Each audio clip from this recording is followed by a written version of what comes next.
Chase Thomas podcast. My nephew needs me to record. See, I already hate it. I hate it.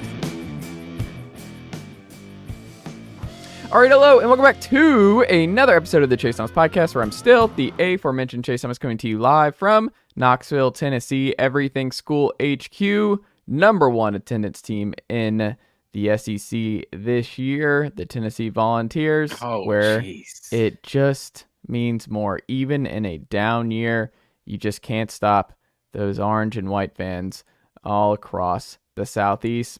Joining me at the time, as he always does, Fellow University of North Georgia alumni, Matt Green, down there in Decatur, Georgia. Matt, good evening, sir. How are you? Good evening, sir. How's it? I know that basketball team, Everything School HQ, isn't looking too hot these days. It's been a tough schedule, but I've seen a few L's. Toughest schedule in college basketball to start. 3 ranked teams right out of the gate. You played number 1 and number 2 in less than 24 hours in Maui. The elite of the elites get invited to Maui. Georgia hasn't played an elite basketball game in a long time, so it's one of those things. We were in Maui like 3 years ago, sir. You check your tone. I remember watching Ant-Man from my office cubicle in the Maui Invitational. There you go. No, I mean, it's fine. It's Dalton Connect, I think, avoided a major injury. He was unbelievable tonight, but yeah, it's a tough schedule out of the gate. I don't know. It's fine. I'm not panicking just yet. But, hey, college basketball is brutal because you can't lose. No team has ever won, I don't think, in a long time. Maybe ever, that's lost 10 games or more going into the tournament. So you drop enough. You got to be careful. That's the double-digit losses, winning it all. There's definitely been a few teams. Who? I would say off the top of my head, that Arizona team in the 90s, with Mike Bibby, that like, I think that was like 97. I want to say they were like the lowest seed for a while to win it. But like that UConn team with Shabazz Napier, like they were like a 7 seed or something. I'm sure there's a couple that have done it at this point. It's not common is the main point here. For sure. You want to win games. That's the takeaway. Don't lose a lot of games. No. I don't know what year you're looking at, because I'm looking at Arizona was a 1 seed I'm looking at, and then Kentucky. The year they won, they played for it like 2 years. Whatever the year they won, I'm pretty sure they were like a 6 seed or something like that. Maybe it was 97. Well, we can. It we was can get 97. Okay, we'll figure it out. What's their record? I'm looking at Arizona. You got it? I'm pulling it up. Great. It's great college football radio right here. I'm looking. I mean, this is Miles Simon. That was a loaded squad they had there. Lute Olson, legendary coach. I'm looking 1 seed. I'm looking at all the different brackets. They were 19-9, good sir. Oh, well done. Fair enough. I told you, it's just not. You just go through the archives. I remember last year I was like keeping a close eye on it with Tennessee of just where they were at loss-wise. It's just you don't see many double-digit losses, and being able to run the full gauntlet and win the national title just does. It's pretty rare. So, the Kemba Walker team was for UConn was 32-9. Aha! 32-8. And 2022-2023 UConn team was 31-8. So UConn's come close a few times. That's what I've told you. I'm like, it's just you go through it, and Tennessee's not making a Final Four. We know that. I mean, they're not a Final Four school. You know, they'll have a good season for sure. Rick Barnes, he doesn't go to Final Fours. You know, he's not that guy. It's not his thing. Moving on, Matt Green. He's the Mark Richt of Tennessee. Like, I'm okay with it. It's whatever. Like, he's the Mark Richt. No, he's no Mark Richt. Yeah, I mean, he's a super likable guy. Good character. I think me and my brother made that exact comparison like a decade ago, comparing into Rick Barnes and Mark Richt. They're the same. I respect that. Yeah. Matt Green. We go into our final week before bowl season and the college football playoffs. All kinds of fun stuff. The regular season has concluded officially. The transfer portal is an absolute dumpster fire right now, tampering all over the place. Conference championship week, sir. Yeah, it is conference championship week. But craziness, the portal opens in just a few days, even though it seems like it's been open. If you read through the tea leaves on some of these. Players committing to schools, but the portal's not open yet. Yeah. very normal times we're living in college athletics, Matt Green. Man, So that's gonna be crazy. What do Hayes Fawcett's DMs look like? Like this guy just knows everything before the college football world does. Like it's insane. Yeah, and you got to come like those graphics. I mean, he is a machine to get over those graphics flipped in time and all that good stuff, man. I'm sure he's got a template. He's got a Cash Money like records type template that he just goes with. He got a couple of choices. Maybe. I don't know. Did but you the see guy the is a machine. guy? Who's the 5-star defensive lineman that just decommitted from Ohio State Stone to Miami? Justin Stone. What was it? David Is that Stone? the name? Yeah, I know who you're talking about. But his graphic, he's got like whatever the Miami palm trees and the stuff, money, yeah, and the stack of money just sitting right there. Like, I love it. Yeah, I'm trying to look. Yeah, what was his name? It's kind of a big loss for Justin Scott is what his name was. Top 10 recruit in 2024. Yeah. Great stuff. But no, we'll do portal talk and we'll do head coaching rankings and changes and all that kind of stuff once the offseason's officially here and it settles. Because right now, you can just be outdated really quick. Like, we could talk about KJ Jefferson and then who knows what he does in the next 12 hours and guys like that. Let's just wait on that one and let the dust settle a little bit before we... One I want to mention, did Max Johnson start at LSU or was he somewhere before LSU? He started at LSU. So he's just LSU, A&M, and now North Carolina. Mm-hmm. So we're getting 3-4 school quarterbacks all over.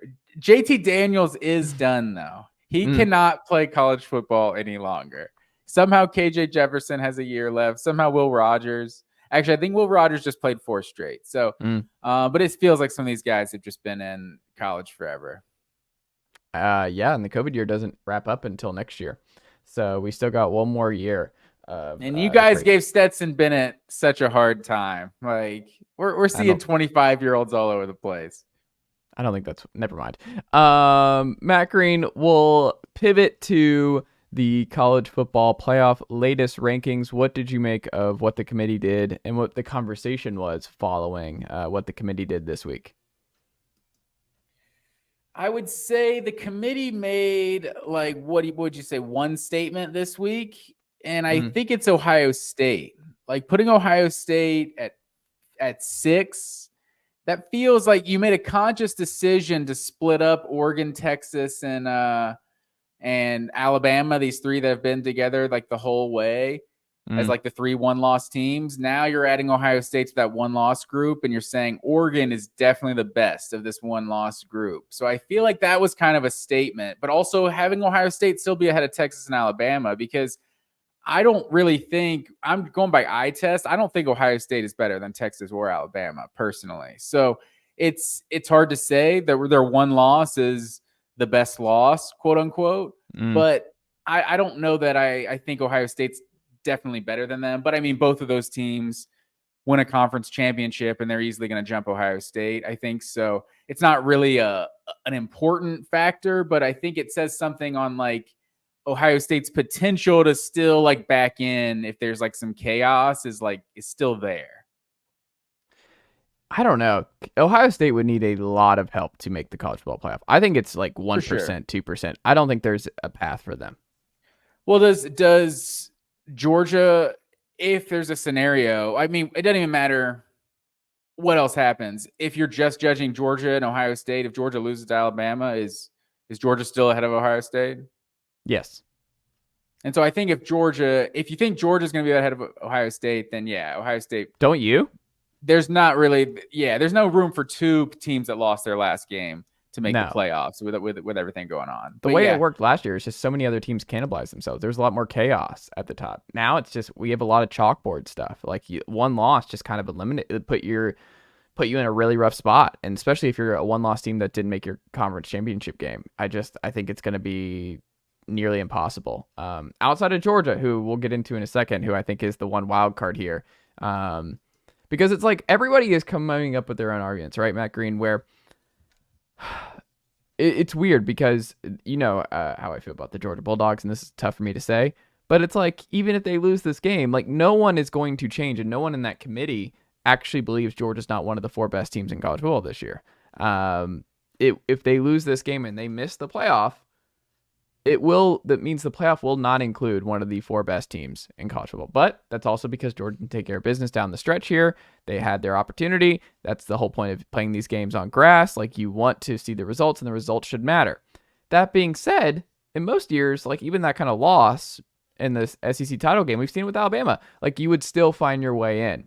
But with this kind of circumstance and everything else, it is kind of weird. And I think analysts don't really know what to do with it across the board of like, look, these are two. I don't think Alabama is one of the 4 best teams in college football, but we'll find out this Saturday if they've gotten to that point. But I don't know. I think the Georgia part of it, being 2-time defending champions, you want to see them kind of be able to defend their crown in the playoff. I don't know. I don't think anybody knows what to do with Georgia. And if they lose, I have no idea what the conversation is going to be, because that's the big thing to me. I'll be honest with you. I just came up with this off the top of my head while you were talking. So it might not be well thought out here, but I feel like it has something to do with like the mainstream gambling culture. Like it's more and more just in people's mind of Vegas says this and point spreads, and they'll be favored on a neutral field and all this. Like that's who's better. The JP poll. Josh Pate is a huge person in college football, media these days. And he weekly comes out with his JP poll, which is power ratings. It's not actually ranking the teams. So it's like people see that. It's like, oh, this is who the best teams are. It's A&M should be number 15. It's like, no, they shouldn't. They've lost like 5 games or however many they've lost at this point.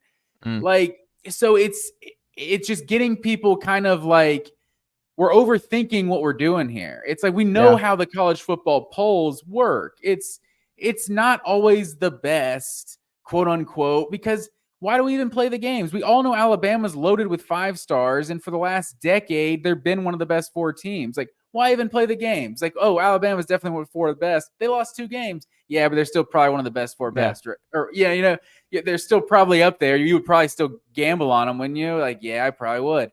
So it's like we're overthinking Saban said this. Yeah, exactly. It's like, remember Saban last year was like, I don't know how you leave a team that would be what did he say about the gambling? Like, they'd be favored. We would be one of those teams. Exactly. He brought up the gambling part of it, I remember.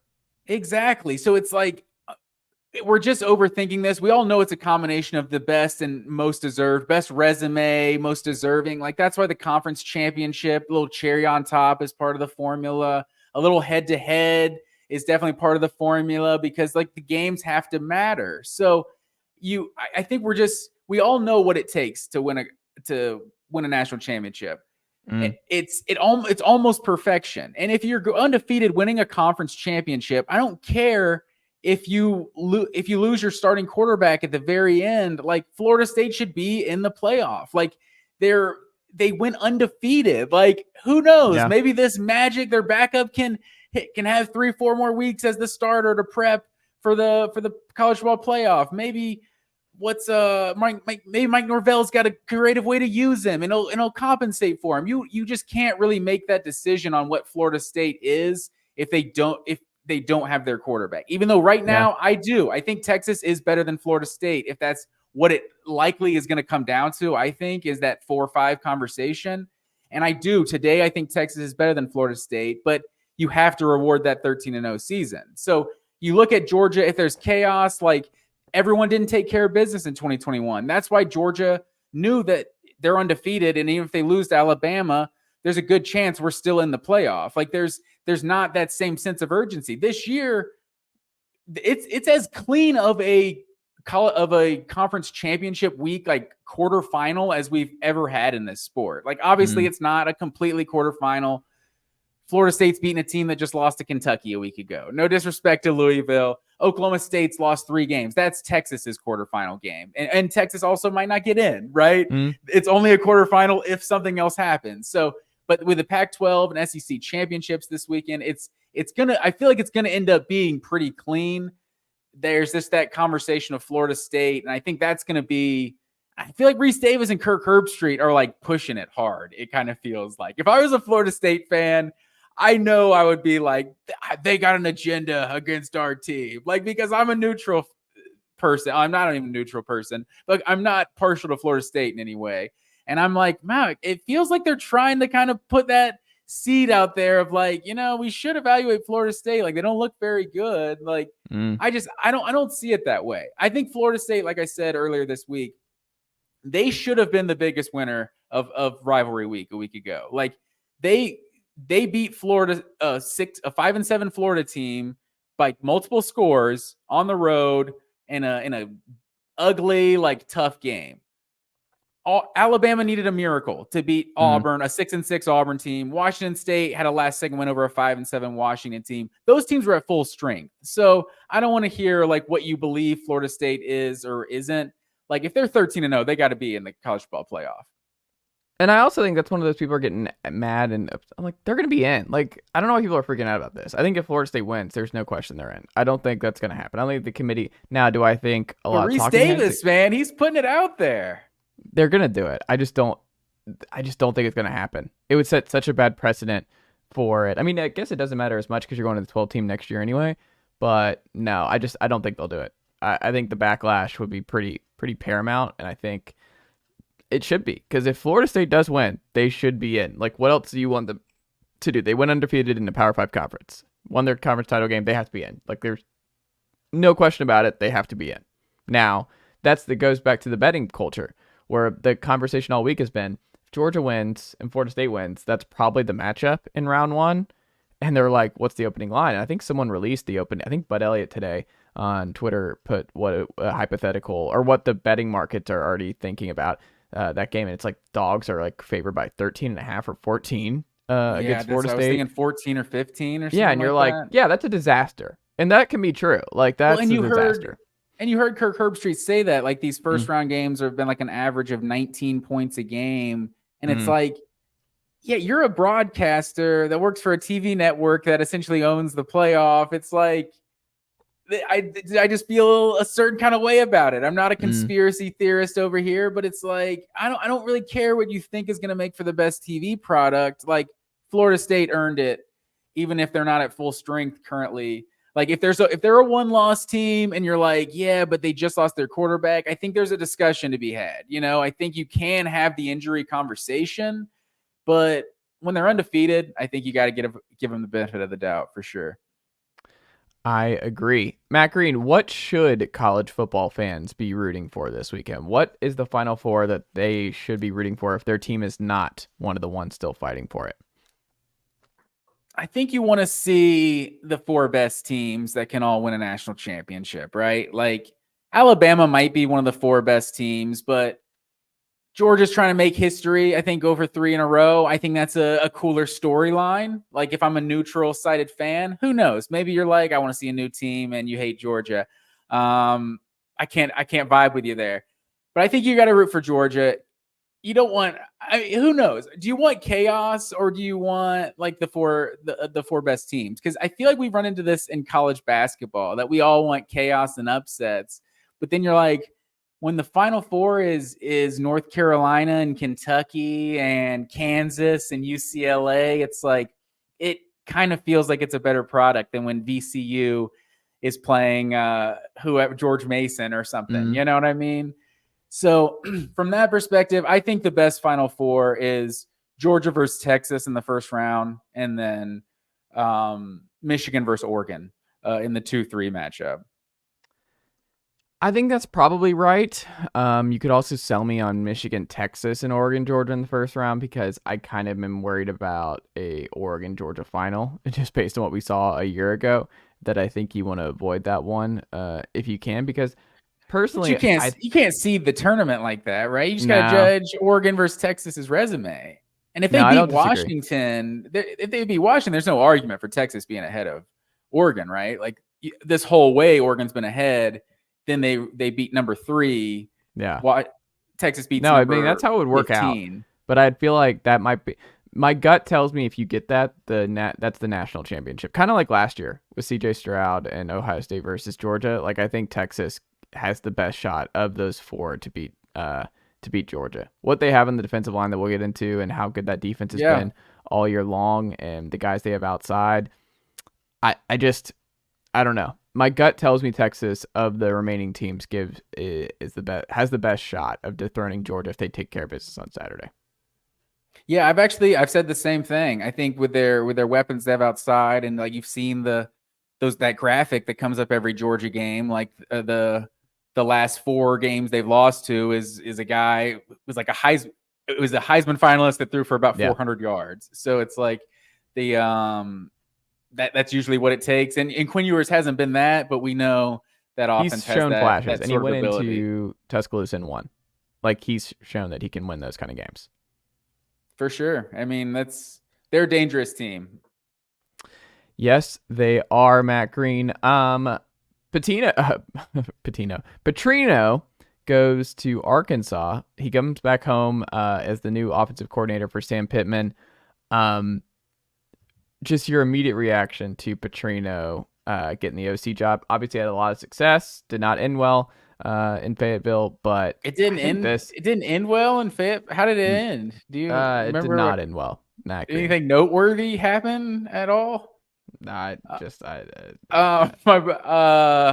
Someone in my group thread said that he should show up to the press conference in the neck brace. Mm-hmm. Just get a laugh out of it, like just own it, and acknowledge the elephant in the room.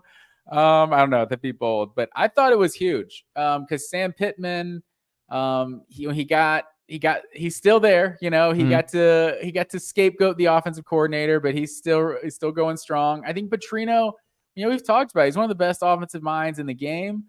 Texas A&M was just an absolute mess. There's so many things going on, so much negativity throughout the program, throughout just the fan base.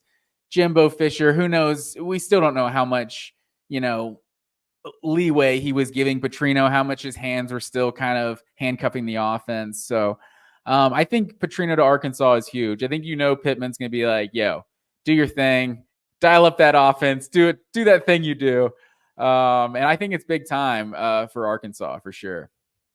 No, and I think it's no KJ Jefferson as he enters the portal. So I'm curious to see who the quarterback is for Petrino. Maybe Cam Ward, maybe it's not gonna be Max Johnson. He ends up in North Carolina, but I'm very curious about who the quarterback is because I don't think it's gonna be an in-house guy right now. But Petrino's an elite offensive mind.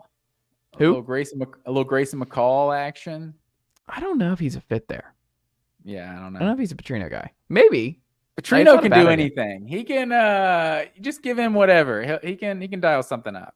I mean, think about it. I mean, so much success with Ryan Mallett, same kind of success with Lamar Jackson, a lot of success with Connor Wegman before he went down. Petrino is just, I mean, he's an elite play caller. Like there's no way to sugarcoat this. Like I understand all the extra part of it that you can throw at this hire and all that stuff, but like at the end of the day, Pittman's trying to save his job, and Arkansas has got the easiest schedule in the SEC next year, and they need to win some games. And if you're in a Hail Mary type situation that Sam Pittman's in, I think Petrino's just a great hire, just in terms of what he can do. And I mean, I think this offense is going to be a lot better next year. Like Petrino just gets results. Like I think this is going to be a lot more fun. If you're an Arkansas fan, you should be excited. Fran Brown, though, out of nowhere, next head coach at Syracuse, not Dan Mullen, as we talked about. He just mentioned on Twitter, yeah, I'm not taking that job. Fran Brown, elite recruiter, probably the best recruiter on Kirby's staff. Done a great job with the linebackers in the secondary over the last couple of years. New Jersey native.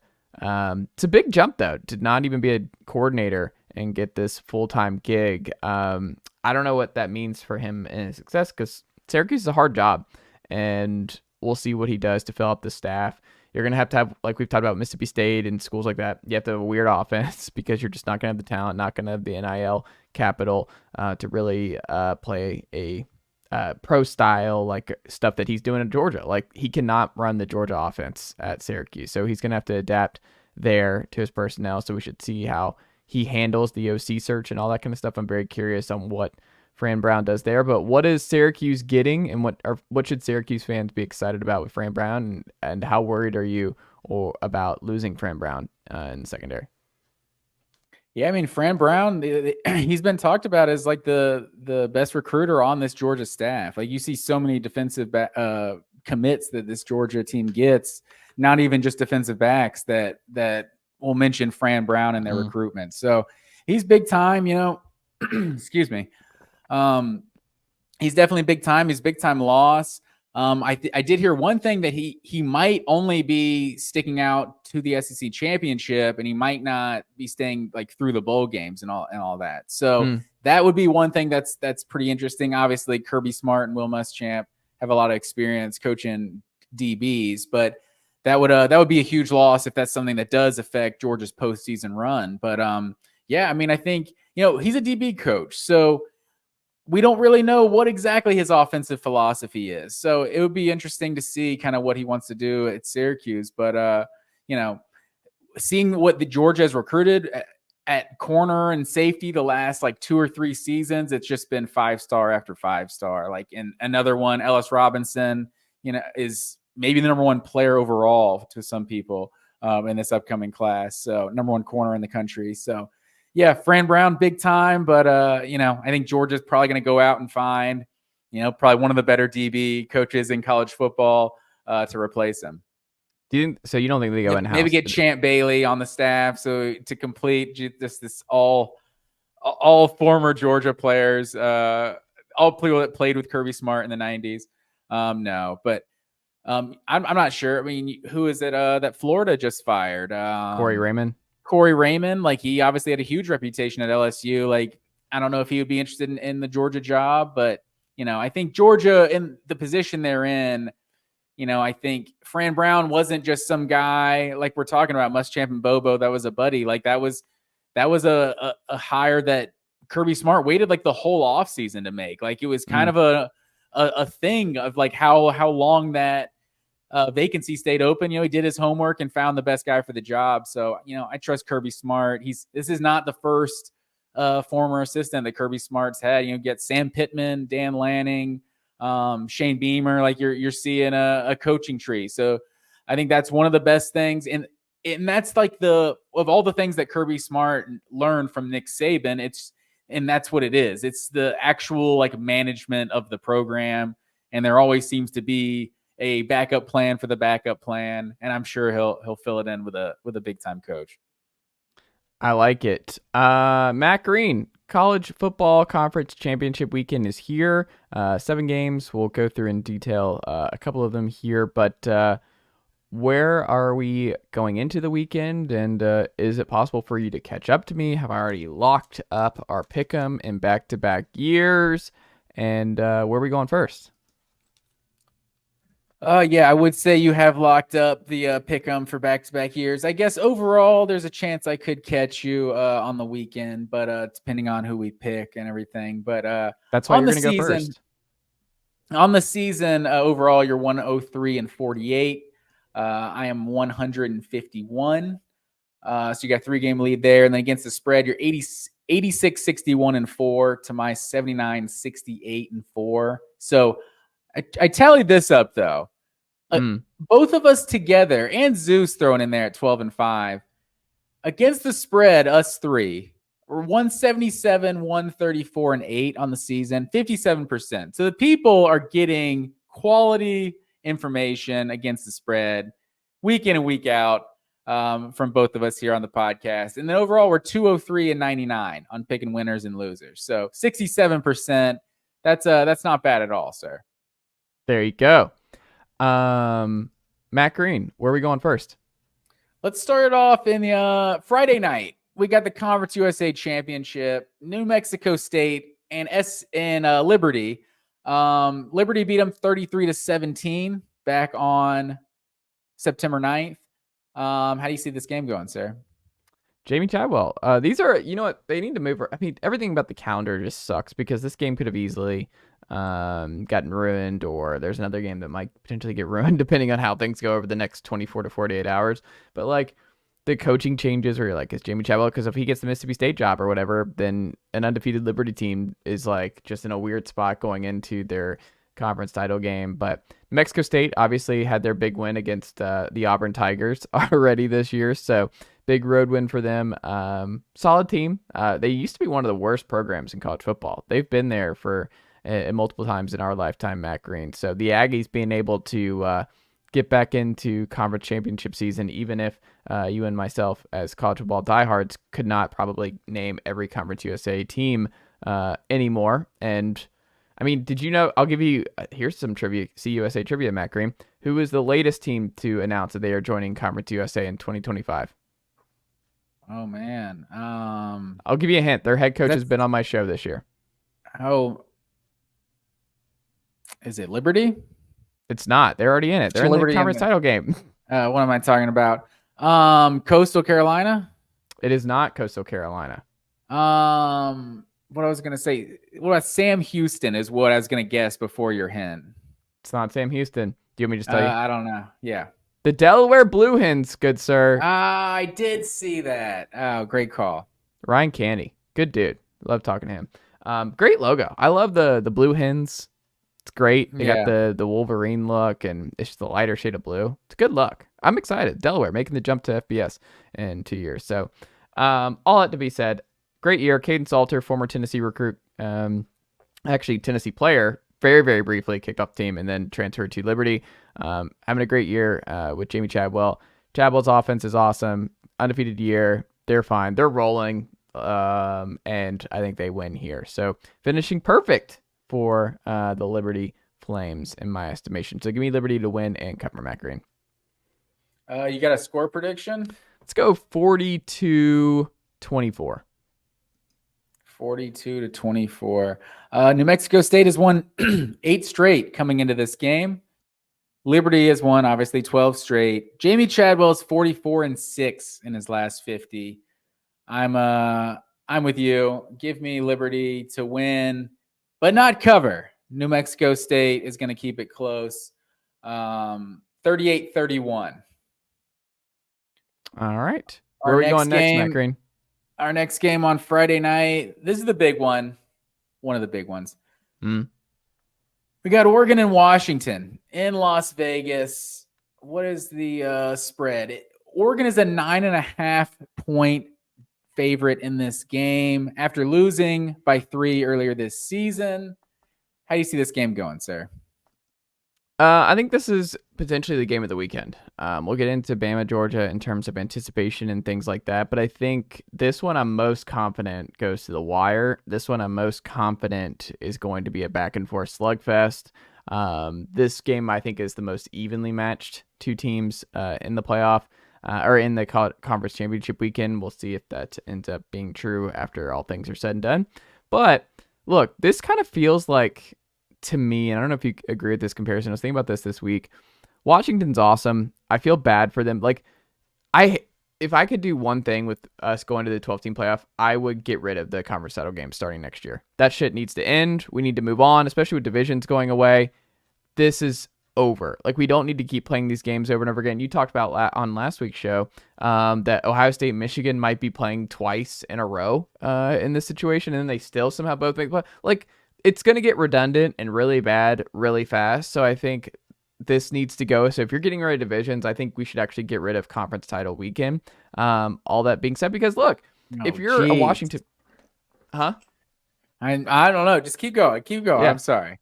But with Auburn, a couple years ago, the Jarrett Stidham year, where they beat Georgia, they beat Alabama late, and their treat is Georgia again without Kerryon Johnson in that game. Their workhorse back, he's banged up. Kerryon Johnson played in that game. No, he was very banged up, and he was banged up, but he played. Not really. It was not the same Kerryon Johnson who was thrashing Alabama and Georgia the previous 2 weeks. It's Jerry Stadium. That being said, I just feel like that's where Washington's at. Where it's like they won their big game. They beat Oregon in the regular season, and now they have to go and beat them again when they just finished 12-0. They have this great, awesome season. Like, there's no question they belong in the playoff, but, like, they have to beat Oregon twice. And you know what's going to be hard? To beat a top 10 team in offense and defense twice in the same year. And that's what they're being asked to do. So it kind of reminds me of where Auburn was at, where it was like Auburn kept winning big games, but eventually you're going to lose one of these games against top 10 teams. And when you play 3 top 10 teams in a month span, you're going to be in trouble. And if you're Washington and you have to beat a top 10 team, top 5 team in Oregon twice in the same year, It's a lot of volatility. Even if you are one of those teams, it doesn't mean you're any worse. I just feel bad for Washington fans because they are just they're in a really tough spot. They could just win. It doesn't matter. I mean, the spread being 9.5 when you're the undefeated team and the other team has one loss doesn't bode well for how things are going to go. But like, look, they have 6 straight wins. The Ducks have 6 straight wins. They're blowing everybody out. They're surging at the right time. Washington's limping in here. Like, they are winning a bunch of one-score games. Like, Washington's last 8 games, they've been decided by 10 points or less. Like, that's what's happening. Like, the Apple Cup was close. Every game has just come down to basically a one-score game for Washington on the back half of this year, and they're limping. They're trying to make it through, but they're winning impressive games. Like, winning at Oregon State was a nice win. Most people don't win at Oregon State. They beat Oregon outright. Like, they're just, you go through the list, they beat USC in a different way where they have to outscore USC in an offensive slugfest. Like, they've won every type of game, and I don't know.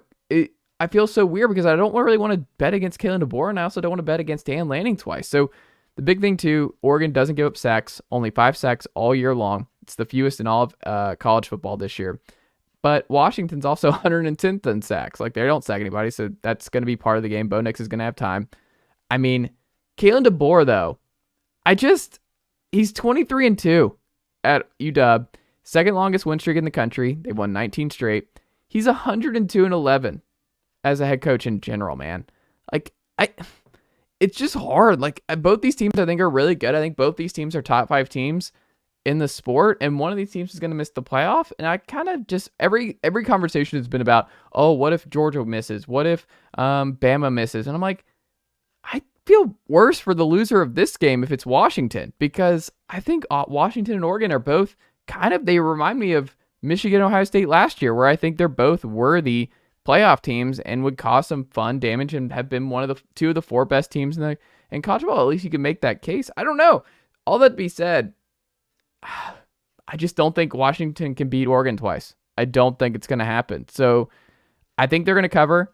So I think 9.5 is way too much and kind of disrespectful to Washington to this point. So give me Oregon 31, Washington 28.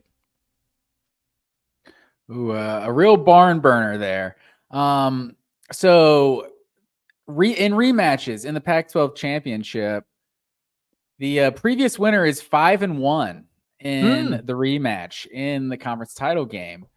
Like you said, Washington's won. Their last 4 games have all been really close, and the Oregon State was definitely the most impressive of the bunch. Like, Utah doesn't look like that good of a team at this point. But Oregon is just basically blowing out everybody since the Washington game. And obviously that game was in Seattle. So we know how loud Husky Stadium is. So obviously I think that's gonna sway the 2 pretty evenly matched teams. But you just look at, like, I feel like it's an talked about thing that, like, Michael Penix for the last at least month has just not really been great. Like, this offense hasn't just been clicking on all cylinders. Like, the only game they won by multiple scores over the last month or so was USC, and that was a shootout, like 52-42. But yeah, it was basically a 1-score game the whole way. So I just look at Washington. They haven't really been, this offense was just unguardable the first 5-6 weeks of the season, but it just hasn't been as smooth for whatever reason. Michael Penix has only thrown for 300 yards in 1 of the last 4 games.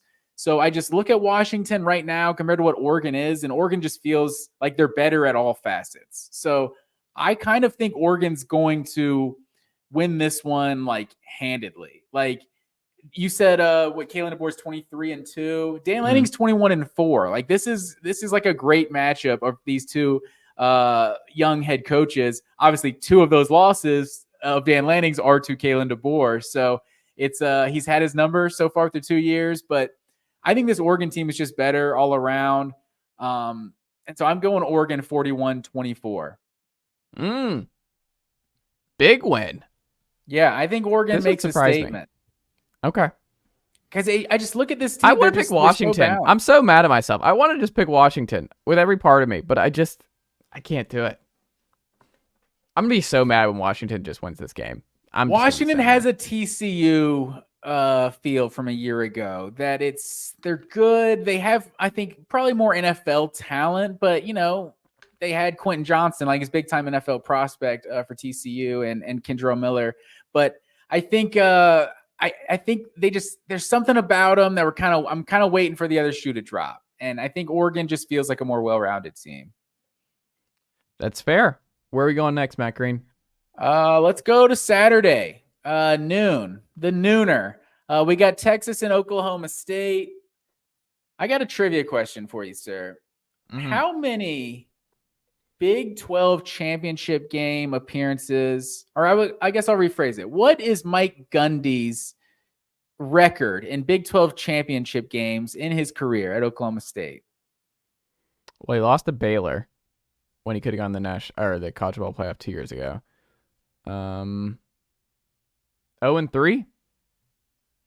That would be 0-1, sir. Was it just the one? Has he only made it once? The only time they've ever, because there was that period there where there were only 10 teams and they got rid of the conference championship for a couple years there. But yeah, I was shocked when I looked at it. Oklahoma State's only been to one Big 12 championship.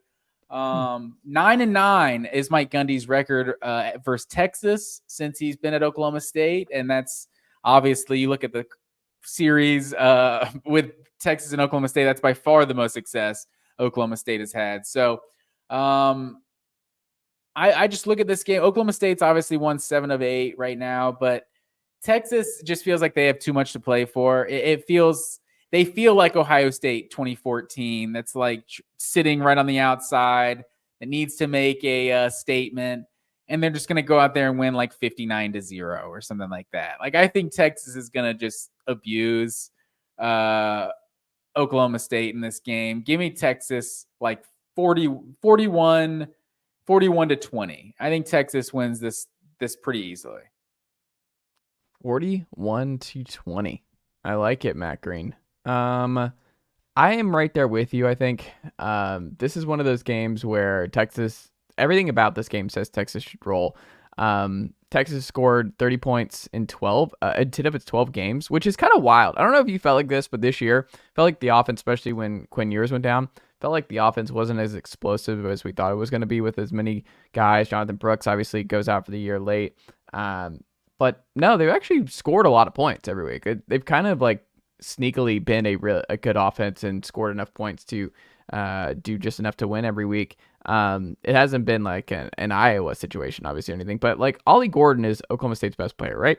He has had a fantastic year on the ground, and big part of why Oklahoma State is 9-3 and in this spot in the Big 12 title game. But here's the problem: Texas was Sweat in the middle of their defense. I just don't see him having a good day. I think this is a bad matchup for the Cowboys. They had a stretch this year where Houston, BYU, Kansas State, TCU, and Iowa State all didn't crack 100 rushing yards on Texas. Like, Oklahoma State has no shot if they don't run on Texas, and Texas is third down. They're the best third down defense in college football, best red zone defense in college football, and fourth in rushing defense. Like, all this matchup screams to me is Oklahoma State getting put in the blender and making a lot of mistakes through the air because they can't run the ball, and Texas capitalizing. I don't think this game's close. I think Texas blows them out, takes care of business. It's just matchup more than anything else. I don't like how the personnel matches up in this one. So give me Texas 38. Give me Oklahoma State 20. Yeah, I'm with you there. And Jonathan Brooks had 2 games this year with like 98 and like 99 yards rushing. So they've essentially had a 98-yard rusher 8 straight games, and that's 2 games without Jonathan Brooks. They've still had a 100-yard rusher the last 2 weeks. So I think Texas does take care of business in this one. And then we got the big game of the weekend, sir. 4:00 CBS, the final SEC championship game on CBS. The end of an era, some say. And we got the Georgia Bulldogs and the Alabama Crimson Tide, sir. We've had 32 SEC this will be the 32nd SEC championship game. The 21st of those games that has featured Georgia or Alabama. But this will be the 4th appearance of Georgia and Alabama in the SEC championship. And Alabama is 3-0 versus Georgia in the title game. And you've seen the stats. Nick Saban, 7-0 in Mercedes-Benz Stadium, 4-1 versus Kirby Smart. He's had Georgia's number. And I ask you this going into this game, who is under more pressure, Kirby Smart or Nick Saban? I think it's Nick Saban. Kirby's won back-to-back titles. Nick's trying to prove that he's not lost his fastball, that he still hey, look, they won last year and you didn't play Bama. You didn't beat us. We were one of the two best teams, we think, and we lost 2 games by a combined 4 points. Like, we felt we could have hung with Georgia last year. We'll never know. It's a great what if. You can play the what if game if you're Saban last year. You can't do it now. Like, this is a huge game where you're 2-loss team and you're out again. And then it's like what we talked about on the show where you're in a bunch of these close games now. And it's great that you're unbelievable in these close games. But what if those stats of like Saban being undefeated in Atlanta, that's broken this weekend? What if those dominating sets, just like what it was just what he always has been, but against Kirby Smart, he's not. That those are the old days. And it's like the Wire quote, like that's the thing about the old days. The old days. One of my favorite quotes in the show. And I wonder if that's just kind of where we're at with Saban and Alabama. And I think that's a possibility. Like, we'll find out on the field. And that's why I'm glad there are stakes here. I'm glad it determines whether or not who makes the playoff out of the SEC. If Bama wins, they still could get left out of the playoff, because if Texas takes care of business and Bama wins, hey, guess what? Bama, you're still not getting in. There is a mutiny if Texas gets left out and they beat Bama in a head-to-head matchup and they put the SEC team in. You want to talk about... So many people I hear seem to think Alabama is in regardless, and that like they should not. If Texas wins, you don't get in. I'm with you. If there's chalk ahead of them and Texas wins, I don't know how you'd have Alabama jump Texas. But all that being said, look, this is 2 very different teams. Look, you should not be in a dogfight against Auburn. You should not be in a dogfight with a lot of teams. You should not be down 20-7 at the half against this version of Tennessee, and have to have a 28-0 perfect second half. They're just not the same team, and we all have seen it. It's just they're winning. Like, they're closing games really well, and Saban deserves credit for second half adjustments. He's one of the best in the country at that. So he deserves a lot of credit for that. You're not going to believe this. Give Nick Saban the benefit of the doubt. But I don't know. Like, Georgia is just the rush defense is not as dominant as it's been. Like, they've allowed 100 yards from Peyton Thorne in that game, or it was right around there in the Auburn game months ago. But like, Milroe, his last 4 games, 7 rushing TDs, 297 yards, like only sacked 4 times, but like he made plays with his legs in terms of just running around the pocket, finding guys, extending plays. He's a lot more comfortable than he's been, especially early in the year.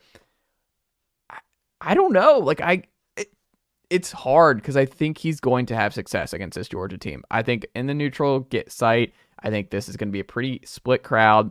I think he's going to be okay. I think he's going to make some bad decisions. I think he's going to make some really good ones. He's going to make plays.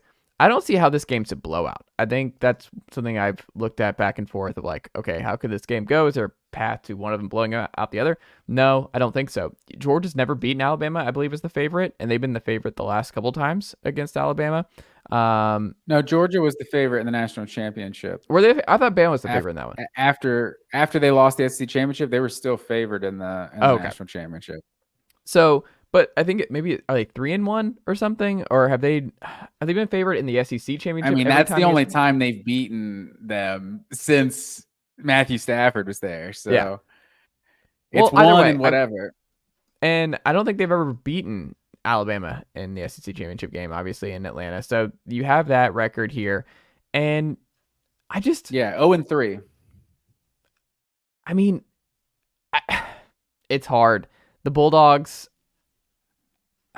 I've gone back and forth on this, Matt Green, because I could see a path to just, it's so dumb to keep picking against Nick Saban, but it doesn't feel the same week over week. I can't shake the feeling that it does not feel the same, and I don't think they win here. So I think this game's close. I could see a great second half. Carson Beck coming out party and dicing up, and they win the second half. Maybe Alabama is the team that gets out to a good start against Georgia, because we've seen that teams have scored early. Tennessee, obviously, the first play against Georgia. Georgia started slow. I think this might be a game where Bama's up at the half, and Georgia comes out with some big-time second-half adjustments, and they kind of break the game open a little bit. So I think Georgia wins and covers. Give me... Oh, after all that. I think Georgia's I think Georgia right now is the best team in college football, and I think Alabama's like the 7th or 8th team. I still don't think they're there. This spread has moved a little bit. So what's your score? And I'll tell you if it's... Give me 31 Georgia, 20 Alabama. 31-20. Okay. Yeah, so the spread right now, I think it started at 3.5. I think it got up to 6. Now it looks like 5.5. So I'm not exactly sure what Vegas thinks about this game. But I look at this this matchup, and so these two teams, there was 4 common opponents, and they're pretty solid common opponents too, because obviously at Auburn, they're rivalry games with both of those. They both played Tennessee, they both played Ole Miss at home, and they both played Kentucky. And in those games, Alabama won by an average score of 33.5 to 18.8. Plus 15 points essentially on average versus those 4 teams. Georgia against those same teams won by an average of 42 to 15, plus 27. So like that's a huge difference. You look at, and obviously that doesn't tell us everything. I think we saw the same thing in 2021, and Alabama was able to beat that Georgia team in the SEC championship. But you look at Alabama's had 8 games this season that were a 1-score game going into the fourth quarter. That's happened to Georgia twice. So you've seen week after week, like there were a couple games like Missouri and Georgia Tech were 1-score games at some point in the fourth quarter, but they weren't entering the fourth quarter. But you look at just week after week, this Alabama team is just having to grind it out with everybody. And that's what I think is so interesting. Like what is Alabama's like identity this year? Like what are their strengths, would you say? I'm sure, or just go ahead. I mean, definitely pass rush. I think their pass rush is a strength still with Dallas Turner and company.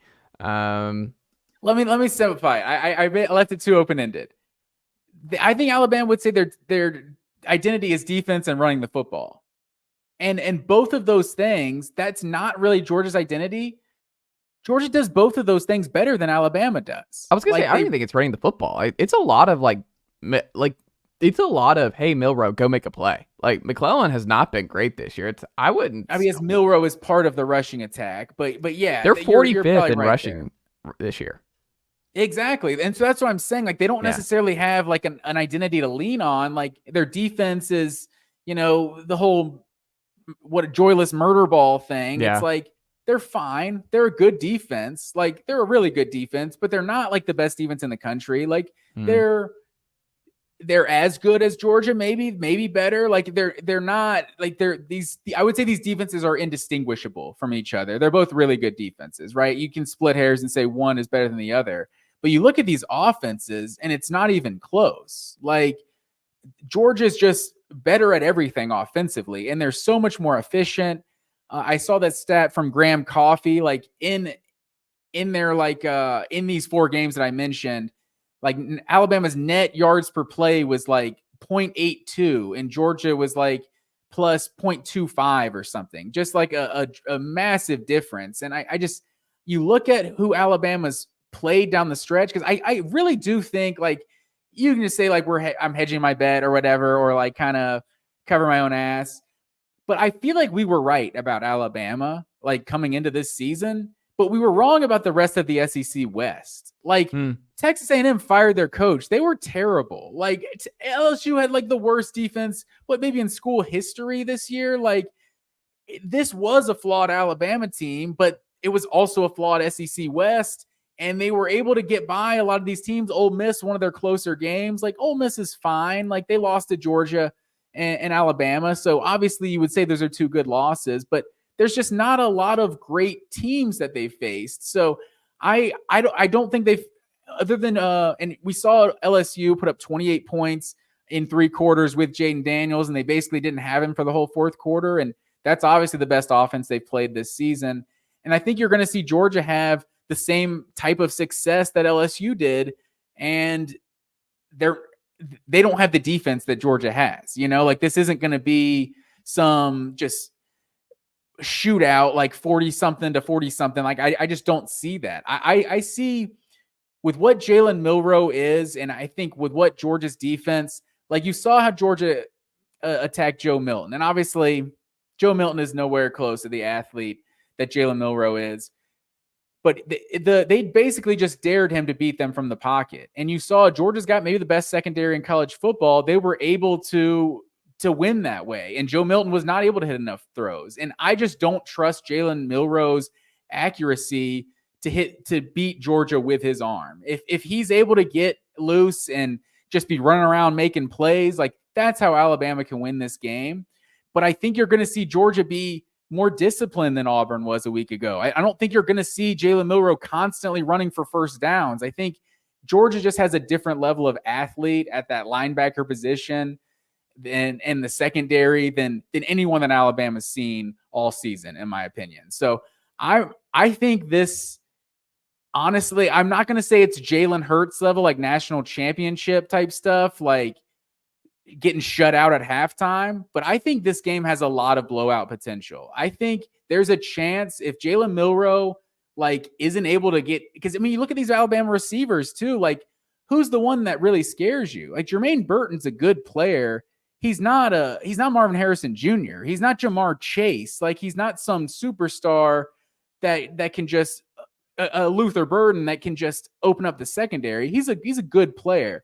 And you look at what Georgia's got in the secondary, I think they have the advantage everywhere. So I think you could see Milroe make some plays with his legs, but I think for the most part, Georgia's going to keep him under wraps and make him win with his arm.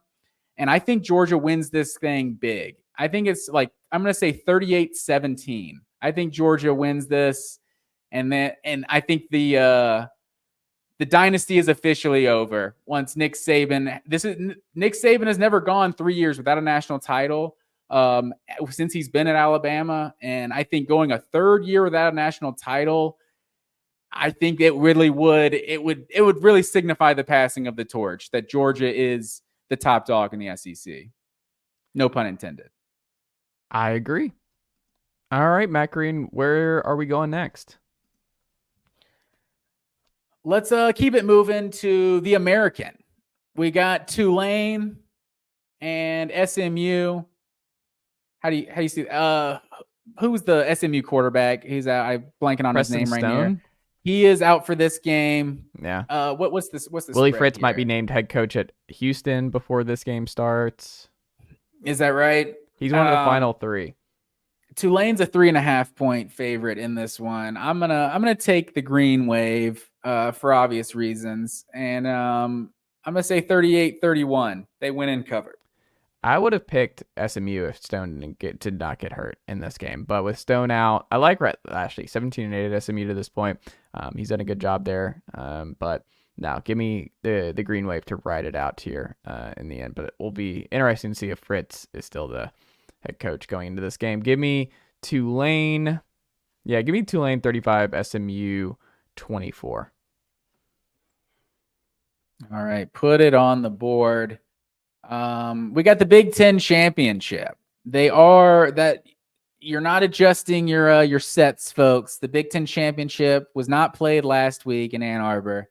It is being played this week in Indianapolis. And Michigan is a 21.5-point favorite over Iowa. And I know people are like, 21? They scored 21 points in this game. It's Iowa.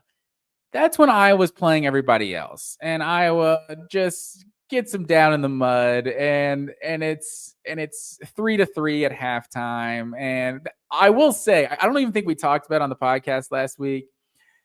Nebraska, Iowa was so much fun. I had so much fun watching that. It was in my group thread with my buddies.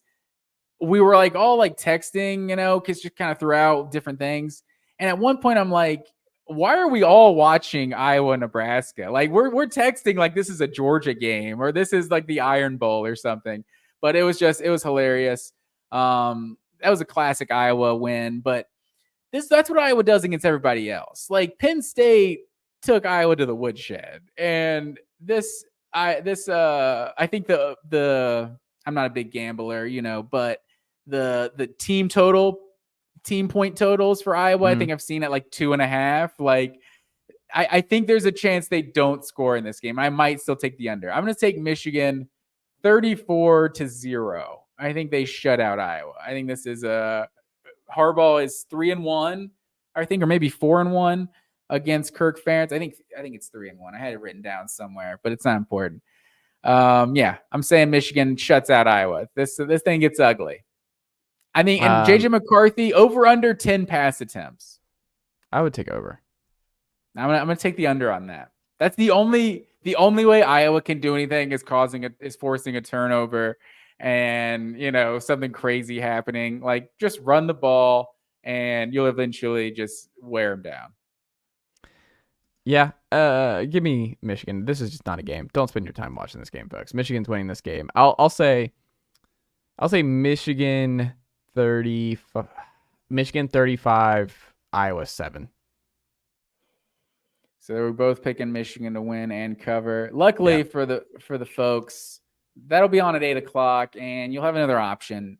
You can watch Louisville, who Kentucky totally just spoiled this ACC title game. They didn't spoil it. I don't think so, because I don't think Louisville is going to make it. I think that it's still on, and it actually maybe makes it better, Matt Green, because like Louisville got that playoff stuff out of the way. Now they can just play spoiler here. You know how they spoiled it, though, is this whole Florida State conversation of like, oh, but they don't look good right now. If Louisville was up to like 9, maybe like 8 in the rank, or where was Bama? Was Bama 8? Yeah, so they wouldn't be 8, yeah. But maybe they're 9 or 10 or something, and Florida State beats them. I think Florida State, you got to put them in. I think that would go for. So with Louisville looking a little worse, it's like, I don't know. It opens the door a little bit. But regardless, Florida State comes in 2.5-point favorite over Louisville. How do you see this game going, sir? Lot to unpack here. So Florida State leads the all-time series against Louisville 17-6. They're actually, though, only 3-3, very even in the last 6 times that they've played. I got another trivia question for you. Yes. When was the last time that Louisville played for a conference championship game? Was it one of the Lamar years? It was not. Really? Oh, then it has to be Big East. It was not, because they never had a Big East championship game. Oh. This is Louisville's first ever conference championship appearance, sir. Wow. Pop the champagne. I'm a believer. From a couple years ago, you pop the champagne before a big game. Hey, we're just happy to be here, folks. It's a great season, regardless of what happens. We're here. And Louisville, you're here. So who knows? Who knows what could happen now?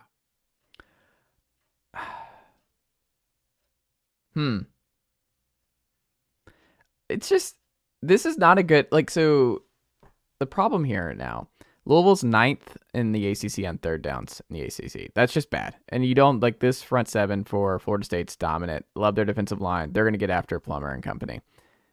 Jawar Jordan, 1,000-yard rusher, been really good for Louisville this year. He averages 2 yards per carry in losses for Louisville this year. Louisville has a -3 turnover margin on the road / neutral sites this year. This is going to be a neutral site. So they've lost the turnover margin. Never good against top-of-the-line competition. Against ranked teams, Plummer is completing 59% of his passes, 9 TDs, 7 picks, 8 yards per attempt. So against the elite competition, it has not been great here, Matt Green. So give me Florida State to win and cover. Give me Florida State 38. Louisville 24. All right. Put it on the board. Well, sir, you can go ahead and lock up your victory overall and against the spread because we're going to agree on every game this week. Apparently, overall. That was not the plan. I had New Mexico State against the spread. You had Washington against the spread. Those are the only I want to just say, but I got to take not going to count. State. I'm not putting my name on it, but I think Washington. I just want to pick Washington so bad. I just want to do it. I really do. There's just either do it or don't. Either shoot or get off the pot over there. It's so landing in big games hasn't impressed. I feel like you're picking Washington. I want to pick Washington so bad. I don't like the Bo Nix Heisman leadership talk. He's not the best player in the country. It should be Jaden Daniels. I don't know what we're doing. No. It's going to annoy me if Bo Nix wins the Heisman. Yeah, I'm with you there. I just got a lot of Tennessee and deep recruiting battles for two of their final guys against Oregon right here. Jordan Seaton, the 5-star offensive tackle, battling them. Let's stay focused on the Washington. No, what I'm saying is, like, I have a lot of game. animosity towards the Ducks right now. Like, I do. So when you're watching this game on Friday night, I'm still gonna win the playoff. I'm still gonna win the pickup, even if I pick. I throw this one out. Listen to this guy over here. Give me Washington outright. I think Washington wins. Give me Washington in my upset pick of the weekend. All right, put it on the board. That's what you wanted. I think Friday night you're gonna be rooting for the Huskies to win that one. But I got Florida State 27-24 though. I think America is rooting against Florida State. They want Louisville to spoil this thing so we can get what's really probably the 4 best teams. I think if we get Oregon and Texas or something of that nature in the playoff. But hey, if they win, they're 13-0. They should be in. And I think that's what it's going to be. So yeah, give me the Seminoles to win the ACC. There you go. Well, that'll do it, Matt Green, before bowl season here. Yeah, man. It's this is the unfortunate part about the college football season is like the postseason gets here and it's like then we're talking coaching changes and transfer portal and early signing day and we like, oh yeah, let's decide the national champion. Like we kind of forget what we're doing here. But yeah, it's gonna be a crazy month as it always is. But I'm excited for it, man. There you go. Matt Green, another season in the books. And it's been great, as always. And I will talk to you. Oh, wait. I had one more trivia question for you. Okay. Is this too late? No, go ahead. I almost snuck it in there. The last 3 SEC championships that did not include Georgia or Alabama. Go, sir. Give me the years and the teams. The last 3 that did not include, so neither could have been in the title in that game? Neither was in the game, correct. Tennessee LSU? Tennessee LSU 2007, that was the 3rd. All right, give me a second, I'm thinking. Meaning the other 2 are more recent than that. Arkansas, Florida? That is correct, but that would have been in the 4th, so that's not one of the 2. That was 2006. I'll give you a bonus point for that. That's a quality answer. Give me... It's definitely Florida for the other 2. Or no, South Carolina and LSU? Oh. Auburn? Auburn is correct. Yeah. What year was that? The Stephen Garcia year. Oh, I'm going to need a year, sir. What we got to get 09? Ooh, it's 2010. 2010. It's close. Cam Newton's Heisman year. That's what I thought. Oh, yeah. It was the Heisman year. Okay. And then the last one, that was more recent than that. More recent than that one? So this is the last time that it happened because there's 10 straight that have been Florida LSU? Alabama. Incorrect. That has never been the SEC championship. Okay. I was just like, who else would have been in? It definitely isn't South Carolina. Oh, Missouri Auburn. There it is. It's Missouri. What Auburn. Year is it? Yeah. What year is it? Let's get the total points Franklin here. And Nick Marshall. You got it. You got to get this. We all know what year that was. 14? Oh, it was the 10-year anniversary this year. 13. Sir. Oh, yeah, it's 13. Okay. Yes. I'm not good with years. I'm not good with years. 2013. I'll give you some bonus points for that 2006 answer, but yeah. Overall, you failed. Okay. Well, yeah. I think I did all right. No, well done. I think it was like I'll give you a. Not all of us worked at the College 70%. Football Hall of Fame for a while and just sat around looking at stats all day long. Not all of us had that, Matt Green. I'll give you a 75%. It was a passing grade. Not a failure, but I expect better. I just have a high standard for you. That's all it is. All right, great, Matt Green.